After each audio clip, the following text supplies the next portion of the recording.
So in this segment, we're going to talk about success. All right. And what that looks like.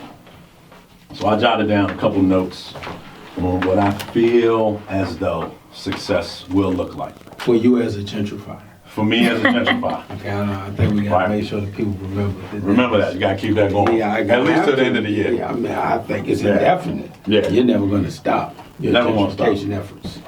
Okay. No. So, in the short term, point blank, my goal is to have $20,000 a month coming in without getting out my bed. Oh, that's phenomenal. $20,000 a month without getting out my bed. Through rental property. I love it. Can be single family or multi-family. More like multifamily money. Multi-family It's money. not just about cap rate. It's just not, not just about cap rate. And so that's the beginning of it. So mine is like a progression. So that's $20,000 a month, and then $1 million a year by the time I'm 60. All right. So I'm 43. Okay. Oh damn, I'm 42. Yeah, I'll be 43. Yeah, very I'm simple. tripping. And then why that's successful, it's not having the money is successful, but what it enables me to do. Okay. People always talk about your why. It enables me to do everything I've wanted to do for my nieces and nephews, my secondary nieces and nephews, so that's my family and friends, help my mentees.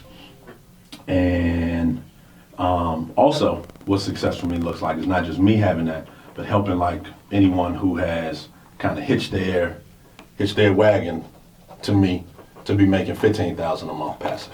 Okay. All right. So when we work a job, we got side hustles, we drive for Uber, we do whatever we need to do, but that's all just a means to an end. And I feel like the means to the end is having that passive income. Okay. Whether it's through business ownership, rentals, owning rentals, whatever it is. Right. And I think that will take care of when you get old and you gotta have that passive income because Medicare ain't gonna take care of you and et cetera, et cetera. I just think it just sets you up to be able to do a lot of things. Okay. But that's me. Okay. What's your take?